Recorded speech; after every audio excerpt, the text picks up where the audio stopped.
ठीक है, चलो बिगिन करते हैं। लास्ट क्लास मेरे ख्याल में देखो ये वाला सवाल हो गया था हम लोग का आखिरी, इसके आगे बढ़ रहे हैं भैया। अगला क्वेश्चन है, देखो ये वाला पढ़ो एक बार। अच्छा देखो एक बार करते हैं discuss. A man wants to cut 3 lengths from a single piece of cardboard, ठीक है बढ़िया बात है, ऑफ लेंथ 91 सेंटीमीटर। मतलब कार्डबोर्ड का ओवरऑल लेंथ जो है वो 91 सेंटीमीटर है, और ये बोल रहा है कि इसका 3 टुकड़ा करने का मन है। 3 टुकड़ा के बारे में कमेंट क्या है देखो, the second length is to be 3 centimetre longer than the shortest and the third length is to be twice as long as the shortest. ठीक है, आप मेरे को एक बात बताओ कि शॉर्टेस्ट फिर सेकंड साइड और थर्ड साइड में ये लैंग्वेज पढ़ के आपको क्या लगता है कि इंडिपेंडेंट कौन है? शॉर्टेस्ट वाला इंडिपेंडेंट। तो हम एक काम करते हैं कि शॉर्टेस्ट वाले को ही x पकड़ लेते हैं, shortest is equals to x। इसे फिर आप सेकंड साइड क्या बोल सकते हो बताओ? लैंग्वेज के हिसाब से 3 सेंटीमीटर लॉन्गर होना चाहिए, तो यहाँ क्या आ जाएगा बताओ? x plus. और थर्ड साइड क्या हो जाएगा बोलो? Third side is equals to twice as long as the shortest, मेरे ख्याल में 2x हो जाएगा। तो ये तो हो गया हमारा एजम्पशन। फिर आगे हम लोग को बोल रहा है कि what are the possible lengths for the shortest board if the third piece is to be at least 5 centimetre longer than the second. तो यहाँ पर देखो 2 रेस्ट्रिक्शन आएगा। थर्ड पीस हमारे हिसाब से कौन है? 2x। तो ये बोल रहा है कि थर्ड पीस, बात को पहले मैं लैंग्वेज में लिख देता हूँ कि थर्ड पीस शुड बी, ये लास्ट लाइन का मतलब at least 5 centimetre longer than the second. Second कितना है आपका? x plus 3। तो minus second piece is greater than equals to 5, ये चलेगा। थर्ड साइड का जो लेंथ होगा वो सेकंड साइड के लेंथ से कम कितना ज्यादा होना चाहिए? 5 सेंटीमीटर ज्यादा होना चाहिए। तो जो इनका डिफरेंस होगा वो कम से कम कितना आना चाहिए? 5। ये 5 से ज्यादा भी रहे तो चलेगा। ये लाइन समझ में आया? अब इनका वैल्यूज रिप्लेस करो। थर्ड पीस की जगह पर क्या रिप्लेस कर सकते हो बताओ? मेरे ख्याल में ट्वाइस x, और सेकंड पीस की जगह I think x plus 3 greater than equals to 5। तो यहाँ से क्या मिल जाएगा हम लोग को? I think x minus 3 greater than equals to 5 और x greater than equals to मेरे ख्याल में 8। ये हो जाएगा हमारे लिए इक्वेशन नंबर 1। आई होप समझ में आ रहा होगा ये चीज। ठीक है, ये वाला ग्रेटर देन 4 लेते। 4 क्यों लेंगे लेकिन? क्योंकि 5 सेंटीमीटर डिफरेंस बोला हम लोग को मिनिमम। ठीक है, तो ग्रेटर देन 4 लेने का तो कोई मतलब नहीं बनता है बस। अच्छा आगे बढ़ रहे हैं यहाँ से। ये वाला मेरे ख्याल में आ गया समझ में। हाँ, और एक और रेस्ट्रिक्शन क्या होगा कि इन तीनों का मिला के मिनिमम आप, मतलब मैक्सिमम आप कितना ले सकते हो? उससे ज्यादा तो नहीं ले सकते। तो इन तीनों का जो सम आएगा वो क्या आना चाहिए? x प्लस 3 प्लस कितना? मेरे ख्याल में 2x is less than equals to कितना? 90। आया समझ? इसको सॉल्व करते हैं, कितना आ जाएगा बताओ? मेरे ख्याल में चारों मिला के यहाँ से 4x less than equals to कितना? 88।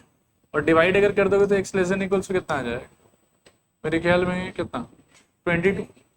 ठीक है, अब आपको यहाँ पता चल रहा है कि x is greater than equals to कितना? 8, और वहां क्या पता चल रहा है आपको? x is less than equals to 22। तो जो आपका थर्ड साइड है उसका मिनिमम वैल्यू, थर्ड नहीं सॉरी शॉर्टेस्ट साइड जो है उसका मिनिमम वैल्यू कितना हो सकता है आपका? 8, और मैक्सिमम लेंथ कितना ले सकते हो आप? 22। यही आपका फाइनल आंसर। बोलो कहाँ पे? 91। देखो लेस देन इसलिए लिया है क्योंकि जब आप 3 टुकड़ा काटोगे ना, तो जैसे सपोज करो कि आप टेलर के पास में या तो शर्ट सिलवाने की, अब आप मान लो कि आप उससे 5 मीटर का कपड़ा ले लिए कि आपकी नाप का जो शर्ट बनेगा उसमें कम से कम 5 मीटर तो चाहिए।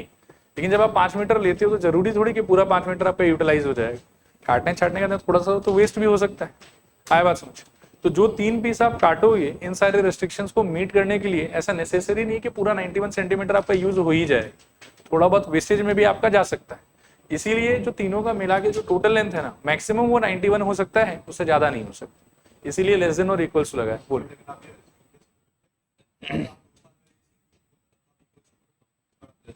नहीं, ऐसा कुछ नहीं है। मतलब आप ऐसा समझो, आपको 3 लेंथ काटना ना इसके अंदर में से, और 3 लेंथ के अंदर में आपको बोला हुआ है कि टोटल आपके पास में अवेलेबल कितना? 91 सेंटीमीटर। मेरा पॉइंट बस इतना ही है कि इन 3 लेंथ को काटते समय सर मेरे को लेंथ नहीं काटना, मेरे को साथ साथ में कुछ कुछ कंडीशंस बोला हो, उन कंडीशंस को मीट भी करना। तो कंडीशंस को मीट करते हुए जब मैं लेंथ काटूंगा तो जरूरी नहीं कि मैं पूरा 91 सेंटीमीटर यूज कर ही लूं। मतलब आप ऐसा सोचो कि आपके पास में 10,000 रुपया है, आपको पेन और पेंसिल का बिजनेस करना है, इज इट नेसेसरी कि पूरा 10,000 जो कैपिटल आपके पास अवेलेबल है सबका पेन और पेंसिल खरीद ही लोगे? थोड़ा पैसा तो आप अपने हाथ में अलग से भी रख सकते हो कि चलो 9,000 का खरीद लिया, 1,000 रुपए एक बार के लिए रख लिया अलग से। आया बात समझ? वैसा ही कुछ है कि 91 सेंटीमीटर ओवरऑल अवेलेबल है आपके पास में, लेकिन पूरा 91 सेंटीमीटर आप काट काट के यूज कर ही लोगे ऐसा नेसेसरी नहीं। तो तीनों का मिला के जो ओवरऑल मैक्सिमम लेंथ आप यूज कर सकते हो वो कितना रह जाएगा आपका? 90। देखो आया समझ के नहीं आया समझ? क्लियर है मेरे ख्याल में? कॉपी करना भी हो गया है, कर लो कॉपी कर। लास्ट में आंसर में ऐसे लिखना, हेंस एक्स का मिनिमम वैल्यू कितना होना चाहिए 8 और मैक्सिमम वैल्यू कितना होना चाहिए 22। तो एक लाइन आप लिख दो कि therefore x greater than equals to 8 less than equals to 22, और इसके नीचे इंटरवल फॉर्मेट इसका क्या हो जाएगा? x belongs to close interval 8, 22। ठीक है, नीचे लिख लेना एक लाइन, hence the shortest length can be 8 centimeter, hence the shortest length can be 8 centimeter and the longest length can be 22 centimeter.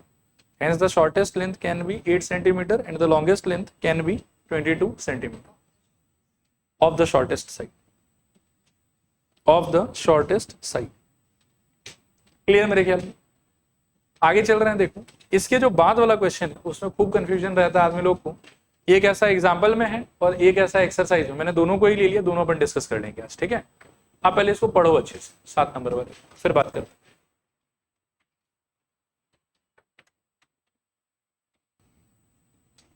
इसको डिस्कस करने से पहले एक ऐसे रियल लाइफ सिचुएशन है, थोड़ा सा उसके बारे में बात करूंगा आप लोगों के साथ में। आप देखिएगा एक बार, ऐसे देखो, मान लो कि एक ग्लास है मेरे पास ऐसा, ठीक है, और एक और ग्लास है मेरे पास में ऐसा, और देखने में थोड़ा अलग अलग हो गया, बट आप ऐसा मान के चलो दोनों ग्लास एग्जैक्टली सेम है सारे डायमेंशंस में। ठीक है, मान लो कि ये पूरा पानी से भरा हुआ, बट इसमें मैंने डाला है 1 टेबल स्पून ऑफ शुगर, ऐसा मान, और इसमें मैंने मिलाया है let's say 2 table spoon of sugar. ठीक है, और ये भी पानी से भरा हुआ पूरा। अब सपोज करो कि मैं अगर इसको एक कंटेनर में खाली करूं, ठीक है ना, इन दोनों पानी को, इसको भी यहाँ एम्प्टी कर दूं और ये वाले कंसंट्रेशन को भी यहाँ एम्प्टी कर दूं, तो इसके बारे में क्या कमेंट होगा आपका? इसमें कंसंट्रेशन ऑफ शुगर कितना होना चाहिए, ये क्या रहा हो? सोचना आप थोड़ा ध्यान से। ये है 1 table spoon of sugar in 1 glass of water, और ये है 2 table spoon of sugar in 1 glass of water. और इन दोनों लिक्विड को, इन दोनों मिक्सचर को मैं अगर एक जगह खाली कर लूं, तो जहां खाली किया है वहां के बारे में कंसंट्रेशन का क्या कमेंट करोगे आप? 3 tablespoon of sugar in 2 glass of water. ठीक है ना, इसमें क्या है कि कंसंट्रेशन बताने के लिए क्या मैं ऐसा बोल सकता हूं कि जो भी शुगर का क्वांटिटी था वो था ऊपर 1 टेबल स्पून, और नीचे मैंने लिखा था 1 ग्लास ऑफ वाटर, ऐसे इस तरीके से हम कंसंट्रेशन बता रहे थे। इसमें क्या बता रहे थे बताओ? 2 टेबल स्पून ऑफ शुगर, और नीचे क्या लिख रहे थे बताओ? 1 ग्लास ऑफ वाटर। ठीक है, और इसका कंसंट्रेशन बताने के लिए क्या बोलोगे बताओ? कि 3 tablespoon of sugar in how many glass of water? 3 के 2 ग्लास ऑफ वाटर। ये समझ में आ रहा है? ऐसे कंसंट्रेशन बताया जाता है। ठीक है, अब आप आ जाओ इस वाले क्वेश्चन, पढ़ लो एक बार इसको फिर से।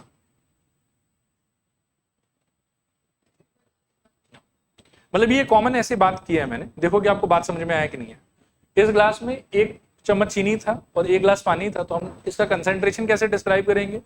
1 चम्मच चीनी इन 1 ग्लास ऑफ वाटर। इसको कैसे डिस्क्राइब करेंगे? 2 चम्मच चीनी इन 1 ग्लास ऑफ वाटर। और दोनों को यदि मैं एक जगह खाली कर लूं तो टोटल वाटर कितना आ जाएगा इसके अंदर में? 2 ग्लास, और टोटल चीनी कितना आ जाएगा इसके अंदर में? 3 चम्मच। तो कंसंट्रेशन कैसे बताऊंगा मैं? 3 चम्मच चीनी इन 2 ग्लास ऑफ वाटर, इस तरीके से कंसंट्रेशन बताऊंगा। अब आप आ जाओ इस क्वेश्चन, पढ़ो। ये बोल रहा है कि how many litres of water will have to be added to 1125 liters of 45% solution of acid so that the resulting mixture contains more than 25% but less than 35% of acid content। ठीक है, तो बहुत ही सिंपल कॉमन सेंस वाला चीज है। Can you tell me कि इस 1125 के अंदर में कितना परसेंट एसिड था? 45% एसिड था। तो इफ आई आस्क यू कि उस एसिड का क्वांटिटी कितना होगा, तो what can you tell? 45% of this. तो ध्यान से देखते जाए, तो एसिड जितना आप यूज कर रहे हैं वो है 45% ऑफ कितना 1125 लीटर्स ऑफ एसिड कंसेंट्रेशन। ठीक है मेरे ख्याल। उसके बाद में आप इसके अंदर में क्या करिएगा बताइए, पानी मिलाइएगा। पानी कितना मिलाना है ये पता है आपको कि नहीं पता है? आप नहीं पता है तो लेट अस सपोज कि हम लोग x लीटर ऑफ वाटर मिलाएंगे। x लीटर ऑफ वाटर के अंदर में will there be any amount of acid involve? पानी में एसिड रहेगा कि पानी में एसिड नहीं रहेगा? कोई एसिड नहीं रहेगा। तो पानी वाले पार्ट में आई विल फील कि प्लस 0% ऑफ x, क्योंकि आगे क्वेश्चंस में आप हो सकता है कि पानी की जगह एसिड भी मिलाओ, तो जब आप एसिड मिलाओगे तो उससे भी कुछ ना कुछ एसिड निकल के आएगा पानी में। लेकिन सिंस कोई एसिड वेसिड अवेलेबल नहीं है, इसलिए मैंने एक बार पानी के लिए क्या लिख दिया 0% of x, where x is the amount of water that we are suppose to mix. Clear मेरे ख्याल में? इतना एसिड आया आपके पास में इस 1125 लीटर में से, और पानी के अंदर में से आपके पास में कोई एसिड नहीं है। ठीक है, नेक्स्ट बात ये है कि इस 1125 में x लीटर जब आप मिला दोगे तो ओवरऑल आपके सोल्यूशन का क्वांटिटी कितना हो जाएगा। जैसे यहाँ पे क्या था, एक ग्लास था, एक और ग्लास था, दोनों को जब मिला दिया तो इसमें कितना ग्लास पानी हो गया? 2 ग्लास पानी हो गया ना। तो इसमें क्या था कि पहले से आपके पास में इतना लिक्विड अवेलेबल था 1125 लीटर्स, और आपने x लीटर पानी ऐड किया है उसके अंदर।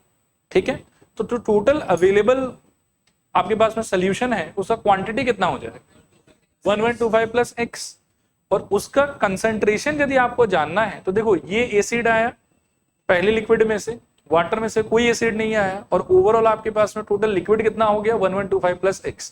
तो कंसंट्रेशन बताने का तरीका होगा कि this should B divided by what 1125 plus x।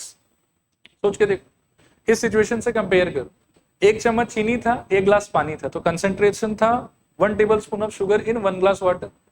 2 चम्मच चीनी था, 1 ग्लास पानी था, तो कंसंट्रेशन क्या था 2 table spoon of sugar in 1 glass of water. Mix जब कर दिया तो आपका लैंग्वेज क्या हो जाएगा 3 tablespoon of sugar, sugar का quantity divided by total liquid का क्वांटिटी। आया बात समझ? तो इस सिचुएशन में एसिड आपको पहले कितना मिला 45%, वाटर से एसिड कितना आया 0, तो ओवरऑल एसिड आपके पास में इतना है, और लिक्विड का टोटल क्वांटिटी अब कितना हो जाएगा after mixing x litre of water. तो 1125 लीटर तो पहले से था और आपने उसमें x और मिला दिया, तो ओवरऑल लिक्विड का क्वांटिटी कितना हो गया 1125 प्लस x। क्वेश्चन ये बोल रहा है आपको कि ये जो फाइनल कंसंट्रेशन बनेगा आपका वो कौन से 2 नंबर के बीच में होना चाहिए 25% और 30%। तो ये जो फाइनल कंसंट्रेशन है आपका दिस शुड लाई बिटवीन 25/100 और क्या 30/100। देखो आया समझ के नहीं आया समझ? क्लियर है ये चीज? यही बनेगा आपका इक्वेशन, और यहां से आपको फर्दर इसको सॉल्व कर। इस चीज में अगर कोई कंफ्यूजन है तो बताओ, एक बार और डिस्कशन करेंगे, और अगर ये क्लियर है तो वैसे बताओ, फिर मैं इसको अभी सॉल्व नहीं करूंगा, एक बार इसको पॉज करके एक और डिस्कशन है वो करूंगा। ठीक है ये वाला? हाँ एक बार वापस एक काम करते हैं, देखो एक ये क्वेश्चन भी है, थोड़ा सा इसको भी ट्राई करते हैं, और फिर लास्ट में अगर नहीं समझ में आएगा तो दोनों को फिर से डिस्कस करेंगे। ठीक है, पढ़ के देखो इसको आप।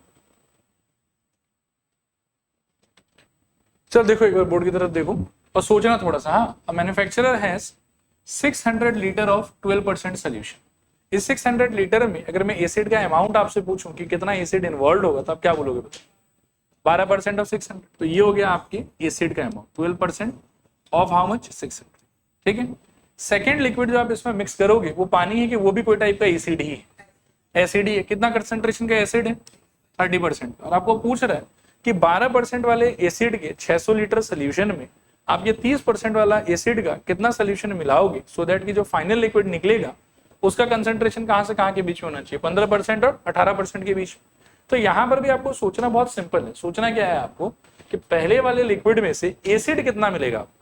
अब यहां पर देखो, पहले वाले में शुगर कितना था 1 चम्मच, दूसरे वाले में शुगर कितना था 2 चम्मच, तो फाइनल वाले में शुगर कितना होगा 3 चम्मच।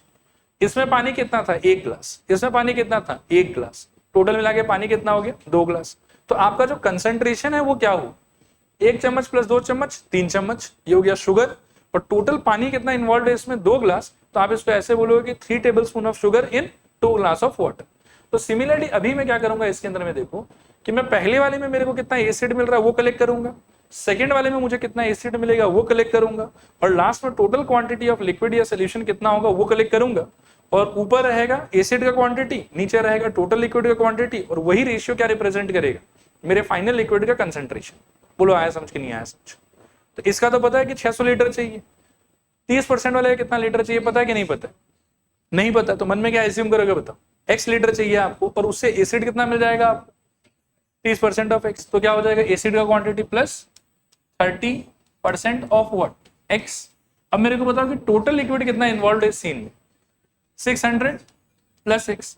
Now this is the concentration of, you can say कि फाइनल मिक्सचर, ठीक है। और इस कंसेंट्रेशन का वैल्यू कौन से नंबर के बीच में वेरी करना चाहिए? 15% और 18%। So this should be greater than equals to 15% या फिर लेस देन और इक्वल्स टू 18%। देखो आया समझ के नहीं आया समझ? क्लियर है? और ऐसा कोई भी क्वेश्चन आएगा ना, तो पहला स्टेटमेंट जो आप लिखोगे उसका आइडिया यही वाला रहेगा। मैं फिर से इसको समझा देता हूं क्या आइडिया है। देखो, फर्स्ट लिक्विड का एसिड का क्वांटिटी, सेकेंड लिक्विड का एसिड का क्वांटिटी, ये रहेगा न्यूमरेटर। फर्स्ट लिक्विड का टोटल वॉल्यूम और सेकेंड लिक्विड का टोटल वॉल्यूम, ये रहेगा डिनोमिनेटर। और इनका जो रेशियो आएगा that will represent the concentration of final mixture. ये रेशियो क्या रिप्रेजेंट करेगा बोला आप लोग? Concentration of final mixture. और कंसेंट्रेशन ऑफ फाइनल मिक्सचर आपको दो किसी नंबर के बीच में मैनेज करना होगा। इसमें बोला हुआ कि 15% और 18%। इक्वल टू मतलब 15% भी हो सकता है, ऐसे मोर देन बोला है तो आप छोड़ भी सकते हो, ठीक है। मतलब वो देख लेना कि मोर देन बोला है कि मोर देन नहीं बोला। एग्जैक्टली मोर देन अगर बोल दे तो छोड़ भी सकते हो, कोई दिक्कत नहीं। लेकिन कभी कभी लैंग्वेज ऐसा होता है कि मोर देन नहीं बोलते एग्जैक्टली, जैसे इसमें क्या है, इसमें भी मोर देन है, तो चलो ठीक है, इक्वल टू नहीं, ठीक है। हालांकि लैंग्वेज को लेके थोड़ा सा आप देख लेना, अवेयर रहना यहाँ पे कि लैंग्वेज अगर कुछ ऐसा रहा कि बिटवीन नहीं बोले या मोर देन लेस देन नहीं बोले तो फिर आप इक्वल टू भी लगा दें, ठीक है। मीन बोलो मतलब फ्रॉम बोल दे ऐसे कि रेंजिंग फ्रॉम 25% टू 30%। तो यदि फ्रॉम बोला तो मतलब उसको भी इंक्लूड करना और इसको भी इंक्लूड करना। क्लियर है मेरे ख्याल में? अब देखो स्टूडेंट लोगों को जो मेन कंफ्यूजन रहता है, मेन कंफ्यूजन इस पहले वाले लाइन में ही रहता है कि ये फ्रेम कैसे हो ओवरऑल, ये वाला वो चीज आप लोग बताओ कि फ्रेमिंग आप लोगों को समझ में आया कि नहीं। बाकी सॉल्विंग तो फिर बहुत ईजी। और इसमें भी दो सीन हो सकता है, एक हो सकता है वाटर वाला सीन, उसमें यहाँ पर 0% आएगा, और एक हो सकता है कि दूसरा भी आप कोई ना कोई एसिड ही यूज कर रहे हो, तो उसमें जो भी एसिड है जितना भी उसका कंसेंट्रेशन है उसके हिसाब से 30% ऑफ एक्स या 25% ऑफ एक्स अकॉर्डिंगली आ जाए। चलो आगे चलो, अब चलो पहले वाले को कंप्लीट करते हैं पहले। तो इसमें आप देखो नेक्स्ट स्टेप में क्या करोगे, 1125 प्लस एक्स से आपको पहले करना पड़ेगा क्रॉस मल्टीप्लाई। ये ऐसा सोचो कि क्रॉस मल्टीप्लाई क्या करोगे, आप एक काम करो, आप ऐसे भी कर सकते हो देखो। और यहाँ पर भी एक बात मैं बोलूंगा उसको थोड़ा ध्यान से सुनना। आप ओवरऑल इस पार्ट को एक इनइक्वालिटी मान लो और इस पार्ट को अपना दूसरा इनइक्वालिटी मान लो, ठीक है। एक बार ऑरेंज वाले को सॉल्व कर लो और एक बार येलो वाले को सॉल्व कर लो, ठीक है ना। आओ ऑरेंज वाले को सॉल्व करें पहले, देखते हैं क्या आता है। ऑरेंज वाले में लेफ्ट हैंड साइड में क्या मिल रहा था हम लोग को, 25/100 इज लेस देन कितना, 45% या 45/100 इंटू 1125। और 0% वाले पार्ट को तो इग्नोर कर सकते हैं, शायद कुछ आएगा नहीं उससे। और नीचे कितना आपके पास में 1125 प्लस एक्स। अब एक बात ध्यान से सुनो और इसको समझने का ट्राई कर। Generally, while solving inequality, we are never allowed to cross multiply a variable containing term. कभी भी हम क्रॉस मल्टीप्लाई नहीं कर सकते हैं जनरली। क्यों नहीं कर सकते, उसका एक रीजन है। आपको याद होगा कि इनइक्वालिटी सॉल्विंग के टाइम पे जब आप क्रॉस मल्टीप्लाई करते हो या मल्टीप्लाई करते हो, उस टाइम पर दो रूल था कि पॉजिटिव नंबर से अगर मल्टीप्लाई कर रहे हो तो इनइक्वालिटी सेम रहेगा, नेगेटिव नंबर से मल्टीप्लाई कर रहे हो तो इनइक्वालिटी क्या हो जाएगा, रिवर्स हो जाएगा। ये रूल था हम लोग के पास। लेकिन अगर आप वेरिएबल से क्रॉस मल्टीप्लाई कर रहे हो तो यू कैनॉट बी श्योर कि आप पॉजिटिव नंबर से मल्टीप्लाई कर रहे हो या फिर आप नेगेटिव नंबर से मल्टीप्लाई कर रहे हो। इसलिए वेरिएबल को कभी क्रॉस मल्टीप्लाई करना ही नहीं चाहिए जनरली। लेकिन ये जो सिचुएशन है इसमें आई एम प्रीटी श्योर कि एक्स का जो भी आंसर आएगा वो पॉजिटिव ही रहेगा, क्योंकि कोई भी चीज का लिक्विड का वॉल्यूम जो है, जितना आप मिक्सचर उसमें ऐड करोगे उसका क्वांटिटी कभी नेगेटिव थोड़ी हो सकता है। आप अगर कोई मिक्सचर ऐड करो तो पॉजिटिव क्वांटिटी में ऐड करोगे।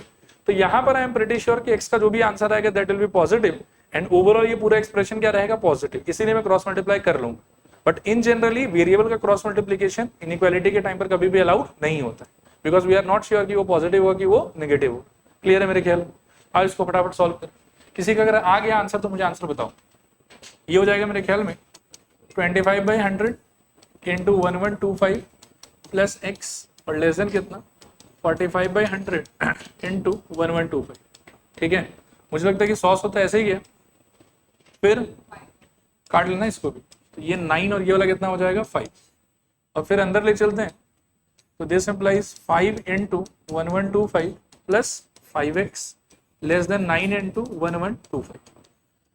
अब इस इंसान को उधर ले चलो तो this implies 5x less than 9 into 1125 और यह है 5 इंटू 1125। सब्ट्रैक्ट करके क्या हो जाएगा 4 इंटू 1125 और ये 5 को भी नीचे धक्का मार दो तो x लेस देन कितना आ जाएगा बताओ 4 इंटू 1125 और 5 से डिवाइड करो it is a positive number तो इनइक्वालिटी रिवर्स नहीं होगा सेम रहेगा तो यहाँ आ जाएगा 5 और काट लो इन लोग को कितना आएगा ऊपर कितना आ रहा है मेरे ख्याल में 2 फिर से 2 और फिर 5 और 4 इंटू 225 कितना हो जाएगा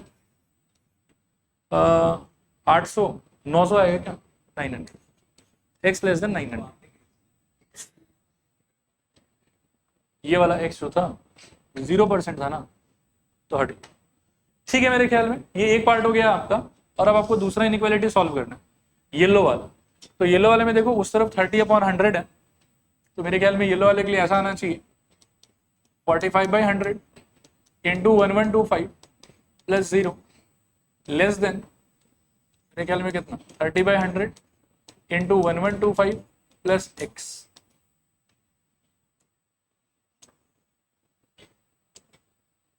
देखो ऐसा कुछ रहेगा ठीक है और इसमें भी क्रॉस मल्टीप्लाई क्यों कर पा रहा हूं क्योंकि मैं श्योर हूं कि x जो है वो हमारा पॉजिटिव ही आएगा। चल रहा आगे फिर यहाँ से 100 शायद यहाँ पर भी कट जाएगा और 30 और 45 कट के ये कितना आ जाएगा 6 ये आ जाएगा 9 तो 9 into 1125 is less then 6 into 1125 और प्लस 6x। ठीक है इसको इधर ले आओ तो 9 इंटू 1125 हाँ अच्छा और हाँ यार ध्यान नहीं दिया एक सेकेंड ये 3 और ये हो जाएगा मेरे ख्याल में 2 3 इंटू 1125 2 इंटू 1125 इधर ले आओ तो 3 माइनस 2 कितना आ जाएगा ओनली 1125 लेस देन 6x। ठीक है अच्छा अब तो 2 हो गया क्या कर 2x और 2 को नीचे धक्का मार दो तो 1125 का आधा 562.5 इससे बड़ा रहेगा x। तो फाइनली मेरे को मिला कि x का वैल्यू 562.5 से ज्यादा होना चाहिए और 900 से क्या होना चाहिए कम होना चाहिए। तो इसको कंबाइन करके मैं लिखूंगा कि x is greater then 562.5 and less than 900। Interval में ऐसे लिख सकते हो कि x बिलोंग्स टू 562.5 कॉमा 900। ठीक है हाँ देख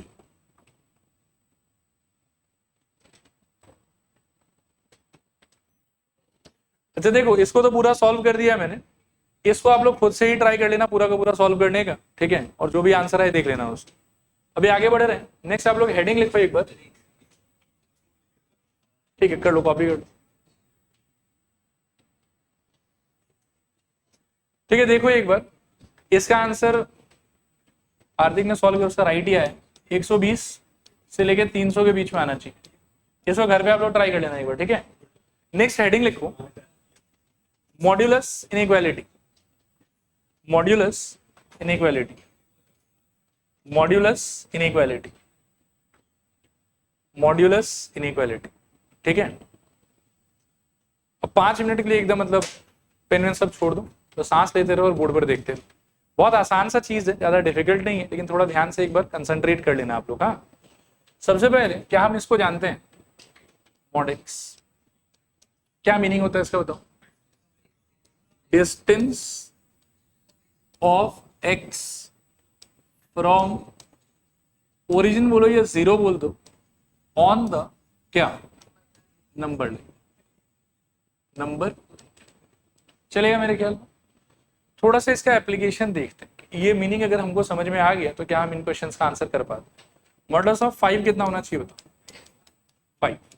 मॉडुलस ऑफ -5 कितना होना चाहिए क्यों 5। इस मॉडुलस 5 के 5 होने का रीजन ये है कि नंबर लाइन जब आप ड्रॉ करोगे फिर आप मान लो कि सपोज करो 0 बिठाए यहाँ पे तो 0 के राइट हैंड साइड में क्या आएगा 5 आएगा। कितना दूर पे आएगा 5 यूनिट की दूरी पे आएगा इसीलिए 5 आएगा। फिर मॉड ऑफ -5 होने का एक्सप्लेनेशन ये है कि नंबर लाइन बनाएंगे हम यहाँ 0 बना देंगे और इसके लेफ्ट साइड में 5 यूनिट पीछे हम क्या बनाएंगे -5 बनाएंगे। तो डिस्टेंस कितना हो 5 यूनिट ही होगा क्योंकि distance can never be negative either on the right side और on the left side but in both the cases distance तो पॉजिटिव ही रहेगा। इसलिए मॉडुलस ऑफ -5 का आंसर भी कितना आएगा 5 ही आएगा। ये चीज क्लियर हुआ। मेरे को मॉडुलस ऑफ 4 बताओ थोड़ा जल्दी जल्दी बताने का ट्राई करो। मॉडुलस ऑफ -4 बताओ, मॉडुलस ऑफ 2 बताओ, मॉडुलस ऑफ -½ बताओ, हाफ, ठीक है ना। मॉडुलस ऑफ 0 बताओ, 0। तो मेरे ख्याल में मॉडुलस का अंडरस्टैंडिंग आप लोग सबको समझ में आ गया अच्छे से ये क्वेश्चंस के थ्रू। अब नेक्स्ट मैं आपसे थोड़ा काउंटर क्वेश्चन पूछूं। मान लो कि मैं अगर ऐसा बोल दूं मॉड एक्स का आंसर मेरे 7 आ रखा है, तो एक्स का आंसर क्या क्या हो सकता है? +7 एज वेल एज -7। इसको एक्सप्लेन करो मुझे कि क्यों आप +-7 बता रहे हैं। मॉड एक्स इक्वल्स टू 7 बोलने का मतलब क्या हुआ कि अगला आपको काइंड ऑफ ऐसा बोल रहा है कि देखो x is a number which distance from 0 is 7 units. What is x? तो अगर राइट साइड के कॉन्टेक्स्ट में सोचोगे तो 7 इज दैट नंबर, ठीक है ना, जिसका डिस्टेंस फ्रॉम 0 कितना होगा? 7। लेकिन ऐसा एक नंबर तो लेफ्ट साइड में भी एग्जिस्ट करेगा, और वो नंबर कौन होगा? -7। इसीलिए आपके एक्स का आंसर 2 हो सकता है यहाँ पे। क्या क्या बताओ? 7 एज वेल एज -7। क्लियर है मेरे ख्याल? तो मॉड एक्स इक्वल्स टू 7 होने से एक्स इक्वल्स टू +-7, ये याद रखें। यहाँ से ये सारा का सारा मैं स्पेशल पॉइंट्स डिस्कस कर रहा हूँ आप लोगों के साथ में, ठीक है। देखो ये समझ में आया कि नहीं है। लेकिन अगर कभी सपोज करो कि ऐसा आपको बोलते नंबर 2 कि mod of x is equals to let's say 0, यहाँ से एक्स का आंसर क्या होगा? यहाँ पे भी 2 आंसर आएगा या एक ही आंसर आएगा? यहाँ एक ही आंसर आएगा। क्या आएगा बताओ? मेरे ख्याल में समझ में आ गया ये चीज।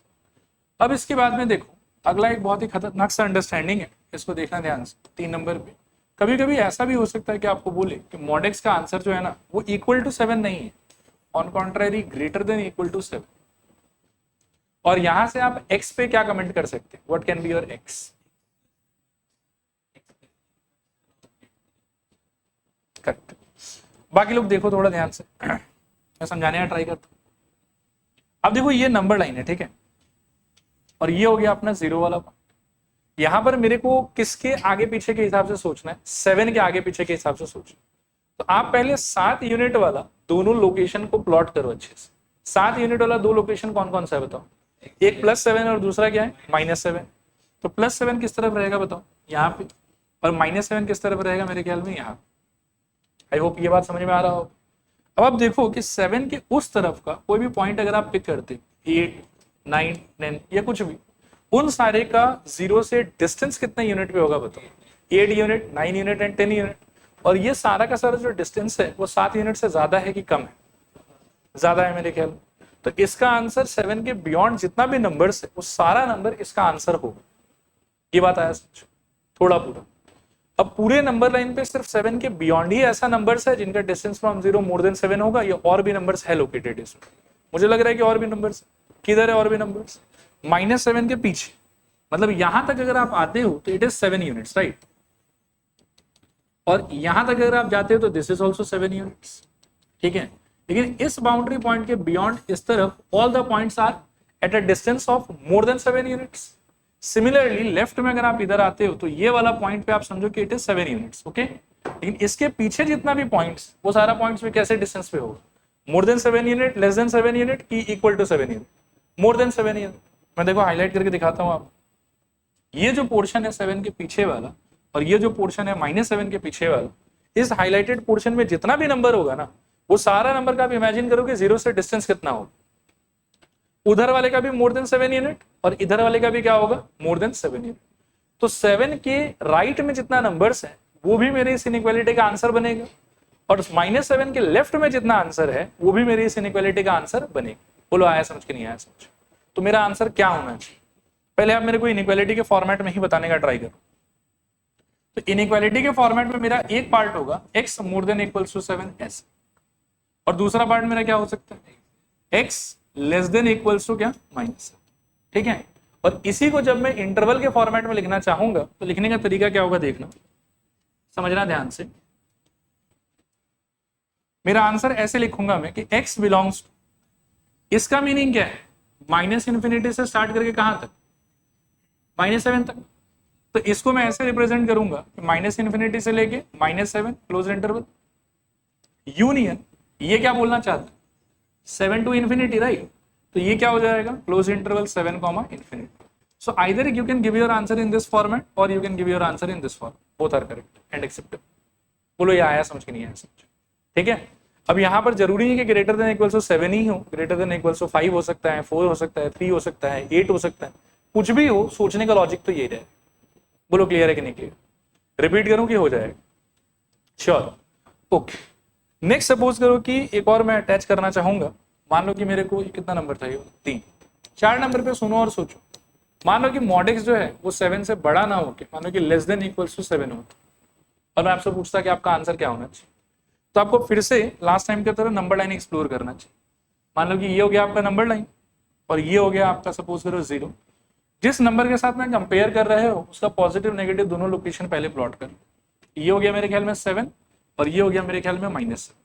अब आपको क्या चाहिए वो सोचो। आपको चाहिए ऐसा नंबर जिसका डिस्टेंस फ्रॉम ओरिजिन का वैल्यू या तो 7 हो या फिर उससे क्या हो, कम हो। इस बार मेरे को 7 के राइट साइड में, -7 के लेफ्ट साइड में आंसर मिलेगा या -7 7 के बीच में आंसर मिलेगा? सोच के देखो, क्योंकि जैसे ही आप -7 के लेफ्ट में जाओगे तो जो नंबर्स होगा उनका डिस्टेंस तो मोर देन 7 यूनिट हो जाएगा। 7 के भी राइट में जाओगे तो जो नंबर्स होगा उसका डिस्टेंस भी क्या हो जाएगा, मोर देन 7 यूनिट हो जाएगा।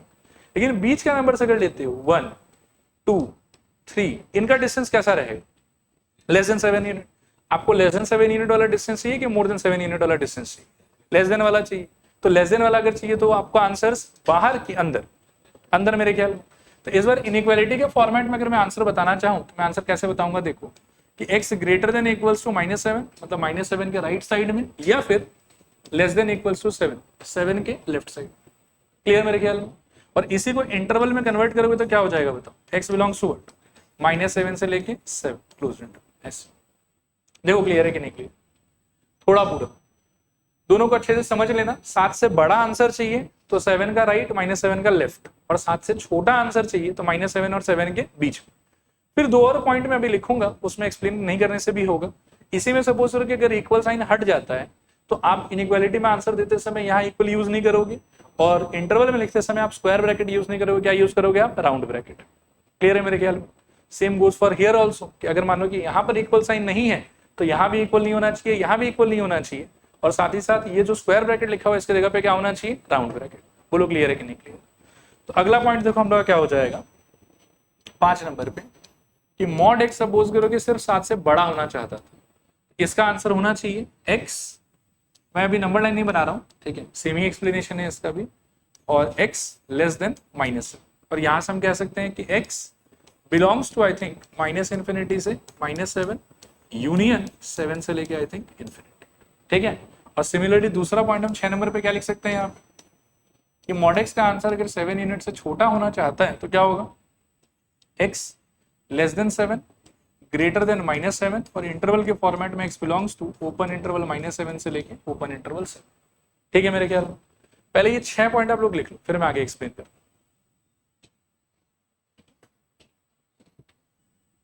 नेक्स्ट लिखो, ये पेज का सारा कुछ कॉपी कर लो, ठीक है, इसको भी कॉपी कर लो।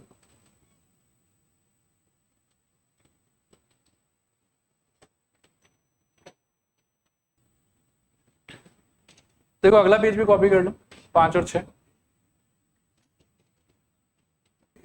ठीक है। देखो अगला पॉइंट डिस्कस कर रहे हैं अभी, ये हो गया ना सबका, ठीक है। एक सिचुएशन है, इसके बारे में थोड़ा बात करेंगे 6 के बाद में 7 नंबर। 2 आदमी mod x और x, इन दोनों को अगर आप कंपेयर करना चाहो ना तो 3 पॉसिबल सिचुएशन अराइज हो सकता है, ठीक है। क्या क्या देखो, कि हो सकता है कि mod x का वैल्यू x के वैल्यू से क्या हो जाए, बड़ा हो जाए, पॉसिबिलिटी। नेक्स्ट हो सकता है कि mod x जो है वो x के वैल्यू क्या हो जाए, बराबर हो जाए, नॉट टू x। और एक पॉसिबिलिटी ये भी है कि mod x का वैल्यू x के वैल्यू से क्या हो जाए, छोटा हो जाए। आपको याद होगा कि एकदम पहले क्लास में एक लॉ ऑफ ट्राइकोटोमी मैंने पढ़ाया था आप लोगों को, कि randomly if you choose 2 numbers, either the first number will be more than the second number, और the first number will be equal to second number, और the first number will be smaller than third number. इसलिए मैंने 3 exploration करने का सोचा, कि एक बार इस पे एक्सप्लोर करूंगा, एक बार इस पे एक्सप्लोर करूंगा, और एक बार इस पे एक्सप्लोर करूंगा। इसको अगर एक्सप्लोर करोगे आप, और आप थोड़ा सा ध्यान से सोचोगे कि ऐसा कब हो सकता है, तो you will find this to be true whenever x takes या x assumes any negative value. सोच के देखो, आप x के जगह पर अगर -2 या -3 या -4 या -5 कुछ भी बिठाते हो तो mod of that number will become positive. लेकिन नंबर का वैल्यू क्या है, नेगेटिव, और दुनिया का सारा नेगेटिव नंबर सारे पॉजिटिव नंबर से क्या होता है, छोटा। या यूं कह सकते हैं कि सारा पॉजिटिव नंबर सारे नेगेटिव नंबर से क्या होता है, बड़ा। तो इस पार्ट का आंसर इस पार्ट के आंसर से हमेशा कब आएगा, बड़ा। लेकिन ये हमेशा ट्रू होगा कि किसी स्पेसिफिक सिचुएशन में ट्रू होगा, स्पेसिफिक सिचुएशन में ट्रू होगा। कौन सी सिचुएशन में ट्रू होगा, जब x अपने आप में कैसा नंबर होगा, नेगेटिव नंबर। तो आपको ये बात याद रखना है कि जब कभी भी आपको इस टाइप का कोई भी सिचुएशन दिखाई दे तो आपको बोलना ये है कि ये तभी पॉसिबल हो सकता है जब मॉड के अंदर का मसाला खुद क्या है, लेस देन 0। देखो ये समझ में आया कि नहीं है, ये कभी भी किसी पॉजिटिव नंबर के लिए ट्रू नहीं हो। सपोज करो कि x की जगह पर अगर आप 5 बिठा देते हो तो 5 बिठाने से क्या होगा, यहाँ पे मॉड 5 का आंसर भी 5 और यहाँ पर भी 5 है, तो ये वाला 5 इस वाले 5 से बड़ा थोड़ी होगा, इक्वल हो जाएगा। तो ये स्टेटमेंट ट्रू होगा सिर्फ एक ही कंडीशन पे, एक ही सिचुएशन में, जब कभी भी x का खुद का वैल्यू कैसा रहेगा, लेस देन 0। क्लियर है मेरे ख्याल। अब जरा इसके बारे में सोचो कि मॉड x का आंसर और x का आंसर इक्वल कब होगा एक दूसरे से। तो इसका आंसर है कि जब कभी भी आपका नंबर पॉजिटिव या 0 लेते हो आप, तो मॉड x का आंसर और x का आंसर सेम टू सेम रहेगा। जैसे x का वैल्यू सपोज करो कि आप 7 ले लो, तो मॉड 7 का आंसर भी 7 रहेगा और x का वैल्यू भी आपने क्या चूज किया, 7। तो इस पार्ट का आंसर और इस पार्ट का आंसर क्या हो जाएगा, एक दूसरे से इक्वल। ठीक है, मान लो कि 9 ले लो, 10 ले लो, 20 ले लो, या 0 भी लेते हो तो भी उस पार्ट का आंसर इस पार्ट का आंसर क्या हो जाएगा, इक्वल। तो ये वाला ट्रू होगा सिर्फ एक ही कंडीशन में, कब। याद रखना कि मैं x पे कमेंट नहीं कर रहा हूं, मैं लैंग्वेज ऐसा यूज कर रहा हूं कि मॉड के अंदर का मसाला, ठीक है ना, that should be what, greater than equal to 0। Next try to explore ये वाला पार्ट, ठीक है, कि ये कब हो। सोच के देखो, मॉड x का आंसर x के आंसर से छोटा हो जाए तो आंसर इसकी वो कभी नहीं हो, क्योंकि x जो भी आप चूज करोगे वो दुनिया में 2 ही टाइप का हो सकता है, ये तो पॉजिटिव हो सकता है, ये तो क्या हो सकता है, नेगेटिव हो सकता है। अगर नेगेटिव लोगे तो ये वाला सिचुएशन हो रहा होगा कि मॉड का आंसर x के आंसर से क्या हो जाएगा, बड़ा। और पॉजिटिव अगर लोगे तो ये सिचुएशन होगा कि मॉड का आंसर x के आंसर से क्या हो जाएगा, इक्वल। लेकिन ऐसा कभी भी नहीं होगा कि मॉड का आंसर x के आंसर से छोटा हो जाए। आया बात समझ।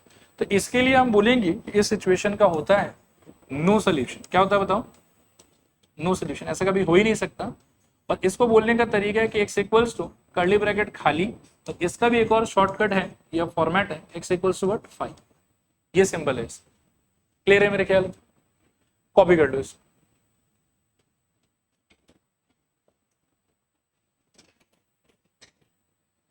नेक्स्ट लिखो 8 नंबर पे।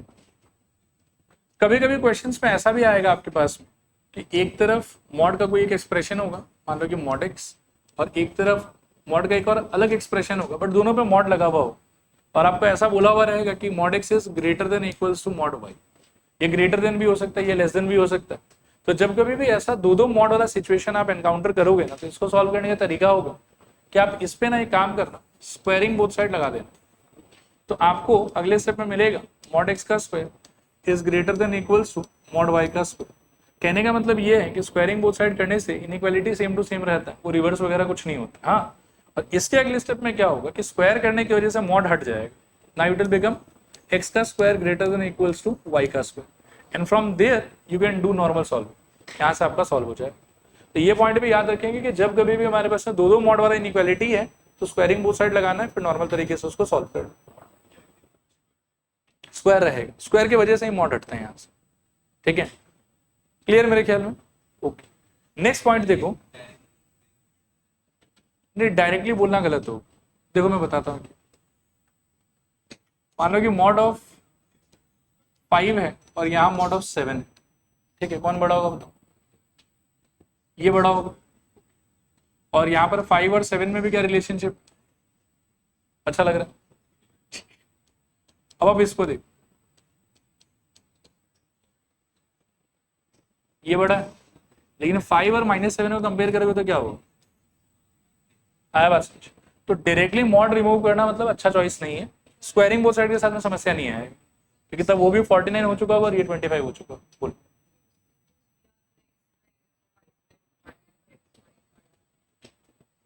वो बिना मॉड का सिचुएशन था, वो भी ट्रू है कि x अगर y से बड़ा है तो x का स्क्वायर y के स्क्वायर से बड़ा रहेगा।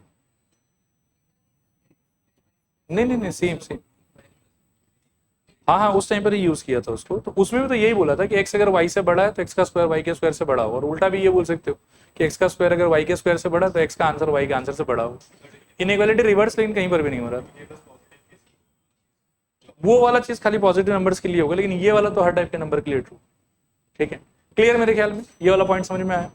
उसके अंदर देखो कि दो अजीबोगरीब फ्रैक्शन है, इनके बारे में सुन लो थोड़ा सा। 9 नंबर, मान लो कि modulus of x divided by x, ऐसा सिचुएशन हो सकता है, ठीक है। इसका कितना आंसर पॉसिबल है सोच के बताओ। वैसे आपको लगेगा सर इनफाइनाइट आंसर हो सकता है कि x की जगह पर हम नंबर चेंज करते जाएंगे, नया नया आंसर आता जाएगा, बट सरप्राइजिंगली इसका दो ही आंसर पॉसिबल, चाहे आप x की जगह कुछ भी ले। आप x की जगह फर्स्ट ऑफ ऑल तो दिमाग में ये क्लियर करो कि आप जीरो नहीं ले सकते, क्योंकि जीरो डिवाइडेड बाई जीरो तो हम सॉल्व नहीं कर पाएंगे।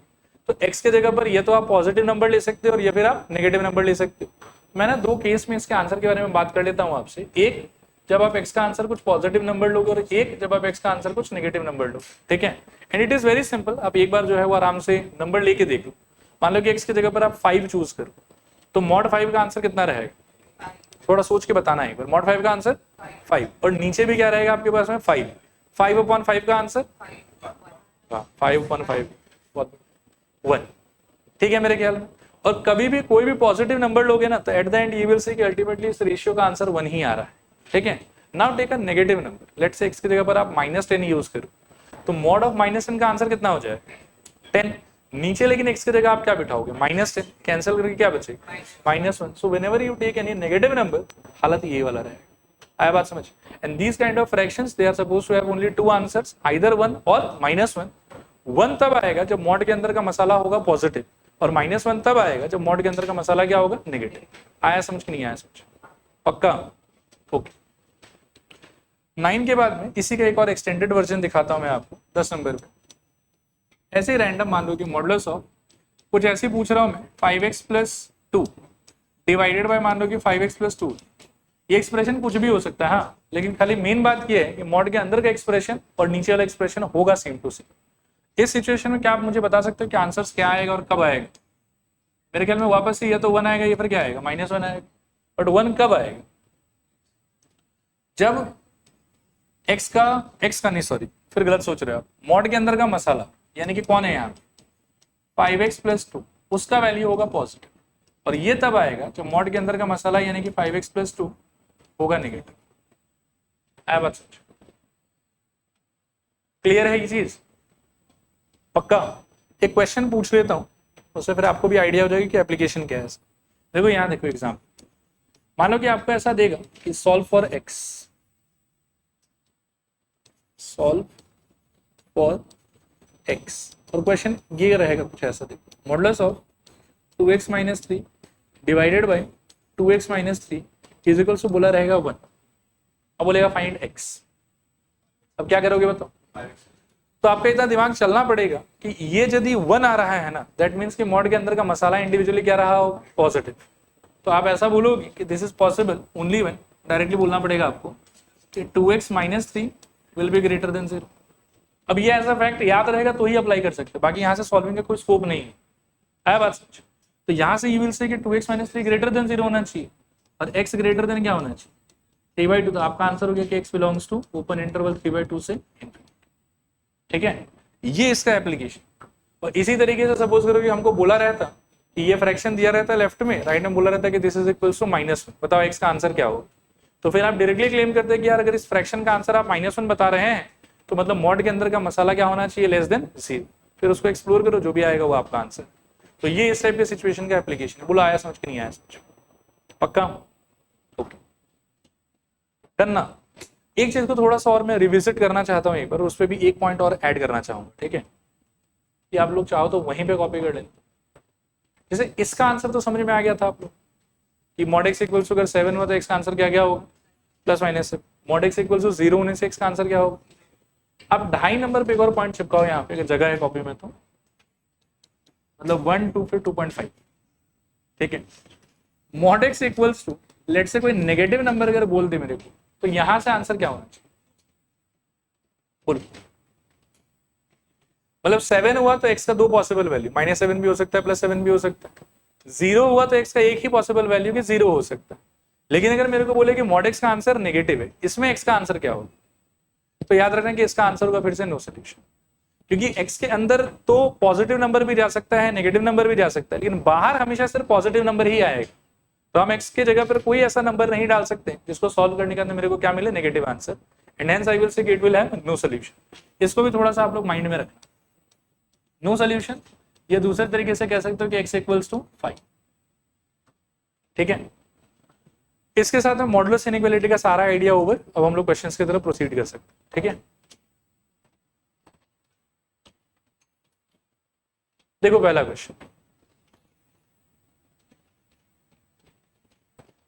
बोलो क्या करें। 2 से छोटा आना चाहता है तो 2 और -2 के बीच में कि 2 के राइट में और -2 के लेफ्ट में? बीच में, करेक्ट। सो यहां से मैं क्लेम कर सकता हूं this implies x -5 less than 2 greater than -2। एक और चीज मैंने लास्ट क्लास में समझाया था कि यहाँ पर वैसे तो 2 इनइक्वालिटी है, लेकिन सारा इनइक्वालिटी सेम ही तरफ फेस कर रहा है और आपका वेरिएबल सिर्फ और सिर्फ कहाँ है? बीच में। तो मैं पार्ट पार्ट में सॉल्व करूँ कि डायरेक्टली भी सॉल्व कर सकता हूँ? डायरेक्टली भी कर सकता हूँ। डायरेक्टली सॉल्व करने के लिए मेरा एम क्या है? एक्स को फ्री करना मुझे यहाँ से। एक्स के साथ में परेशानी क्या है? -5 से चिपका हुआ है, उसको हटाने के लिए क्या कर सकते हैं? सब में 5 ऐड कर दूं, क्या हो जाएगा बताओ? दिस इंप्लाइज -2 + 5 आई थिंक 3 हो जाएगा। यहाँ पे 5 जोड़ोगे तो गायब भी हो जाएगा x, और यहाँ पर 5 जोड़ोगे तो क्या हो जाएगा? 7। तो आपका आंसर हो गया 3 से लेके 7 के बीच में। इंटरवल के फॉर्मेट में ये क्या हो जाएगा? 3,7 ओपन इंटरवल। देखो क्लियर है कि नहीं? चलेगा। अगला क्वेश्चन देखो, solve the inequality this also represent its solution on the number line. तो सेकेंड पार्ट तो मैं बाद में दिखा दूंगा, पहले आओ सॉल्व करते हैं। ग्रेटर देन इक्वल्स टू 4, क्या हालत रहेगा? -4 4 के बीच में कि 4 के राइट -4 के लेफ्ट? तो देखो जब मैं राइट लेफ्ट बोल रहा हूं तो मैं क्या मीन कर रहा हूं, मैं फिर से याद दिला देता हूं। आप इसको देखो, इसमें जो आपका आंसर है वो आप साफ साफ देख सकते हो कि 7 के राइट साइड में और -7 के लेफ्ट साइड, ऐसे सिचुएशन। ठीक है, और जब आपको लेस देन इक्वल्स टू 7 चाहिए तो आपका आंसर कहां से कहां के बीच में? -7 और 7 के बीच में। ये चीज मैं वहां रेफर करने का ट्राई कर रहा हूं। ठीक है, तो जो अभी वाला क्वेश्चन है मेरा, इसमें आप फिर से मेरे को सोच के बताओ कि राइट लेफ्ट जाना है कि बीच में रहना है? मेरे ख्याल में राइट लेफ्ट जाना है। तो आपका आंसर क्या क्या हो जाएगा बताओ? यहाँ से एक हो जाएगा मेरे ख्याल में 3x - 5 more than equals to 4, और दूसरा पार्ट क्या हो जाएगा बताओ? 3x - 5 less than equals to -4। आया समझ ये चीज? यहां से फर्दर सॉल्व करो इसको, क्या हो जाएगा? 3x greater than equals to शायद 9 और x greater than equals to कितना? 3। और यहां से क्या हो जाएगा बताओ? 3x less than equals to 5 - 4 का आंसर 1, और x less than equals to कितना? 1/3। ठीक है, और यहां पर ये बीच में क्या सिंबल देख रहे हो आप? और बीच में क्या लिखा हुआ अभी के लिए? और यही तो लिखा था हमने वहां पे भी। और जब इसको इंटरवल में कन्वर्ट किया था तो हमने इस और को किस में कन्वर्ट कर दिया था? यूनियन में। तो यहां पर भी हमको क्या लिखना पड़ेगा? यूनियन। कैसे लिखेंगे सोचो? x less than equals to 1/3, इसका मीनिंग क्या हो जाएगा? x बिलोंग्स टू -∞ से लेके 1/3 स्क्वायर ब्रैकेट, और यूनियन 3 से लेके इन्फिनिटी राउंड ब्रैकेट। ठीक है, कॉपी कर लूं, और कोई का डाउट है तो बात करो। आओ देखो नंबर लाइन पे प्लॉटिंग कैसे करोगे। तो प्लॉटिंग के लिए कुछ खास नहीं करना है आपको। देखो आप एक बार ढंग से नंबर लाइन बना लो। पहले ये नंबर लाइन हो गया, मान लो कि ये है आपका -∞, ये है आपका इन्फिनिटी। पहले दोनों पॉइंट को प्लॉट कर लो, एक 1/3 और एक 3 है। तो यहाँ मान लो कि आपका 3 रहेगा और यहाँ मान लो कि 1/3 रहेगा। 3 पे एक लेयर बनाओ, 3 को इंक्लूड अगर करना है तो यहाँ हो जाएगा सॉलिड, और 3 के आपको राइट साइड में जाना है तो ये हो जाएगा आपका आंसर। और 1/3 के कॉन्टेक्स्ट में इसको भी इंक्लूड करना है, इसके लेफ्ट साइड में जाना है तो ये आपका आंसर हो। और यही है आंसर का plotting on the number line, इस तरीके से। ठीक है, और सिंस दोनों को ही आप आंसर मान रहे हो तो जो ये हाइट आप बनाओगे ना, ये बार का हाइट सेम होना चाहिए। तो ठीक है, हाँ शेड भी कर देना, उससे हाईलाइट हो गया कि अच्छा ये हमारा आंसर।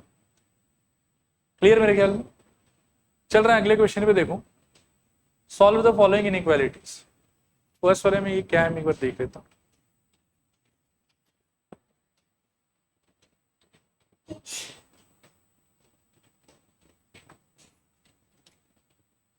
मेरे ख्याल में लेस देन है फर्स्ट वाले में। ये ऐसा लिखा हुआ देखो, 2x + 1 less than modulus of 2x + 1। ठीक है, देख लो एक बार अच्छे से और रिकॉल करो कि ये कौन सा सिचुएशन को रिप्रेजेंट कर रहा है। ये था हमारा थ्योरी। अगर मॉड का आंसर आपके एक्सप्रेशन के आंसर से बड़ा होना चाहता है तो एक्सप्रेशन को खुद को क्या होना पड़ेगा? Less than 0। ठीक है, तो यहां पर भी मुझे वही फील आ रहा है कि मेरा जो मॉड का आंसर है मॉड का आंसर है वो मेरे एक्सप्रेशन के आंसर से क्या होना चाहता है, बड़ा। ये कब हो सकता है, जब मॉड के अंदर का मसाला अपने आप में क्या हो, नेगेटिव। तो यहां पर हमारा डायरेक्टली अगले स्टेप में क्लेम होगा कि 2x + 1 का जो आंसर है, यहां से सोल्यूशन स्टार्ट हो रहा है। आप सीधा ही इसको देख के ना क्लेम कर सकते हो, हाँ, कि 2x + 1 का आंसर क्या होना चाहिए, <0।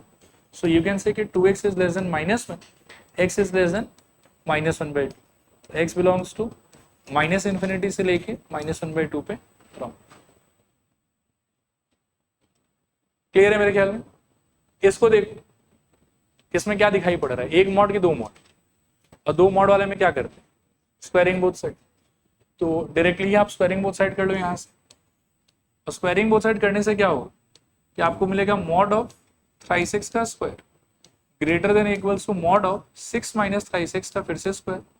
इसका स्क्वायर करोगे तो ये कितना आ जाएगा, 9x² greater than equals to, इसको सॉल्व करोगे तो 6 - 3x का होल स्क्वायर। ठीक है, खोल दो उसको, तो यहाँ आएगा मेरे ख्याल में 9x² greater than equals to 36 - 18 और 36 ही आ जाएगा शायद, और प्लस 9x²।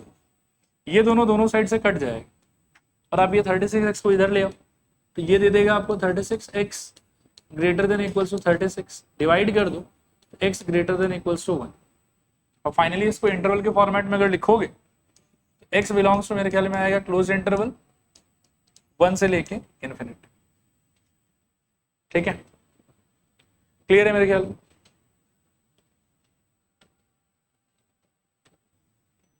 अब देखो इसके बाद में एक आखिरी चीज बचा हुआ है कि मल्टीपल इनइक्वालिटी। अभी तक लेकिन जितना भी इनइक्वालिटी देख रहे थे वो कितने वेरिएबल में था, 1। लेकिन अभी वाला जो इनइक्वालिटी वो कितने वेरिएबल में रहेगा, 2। तो इसको सॉल्व करने के लिए एक नया मेथड सीखना होगा हम लोग को, जिस मेथड का नाम है ग्राफिकल मेथड। ठीक है, उसको हम लोग अगले क्लास में कर लेंगे। चलो आज के लिए इतना ही।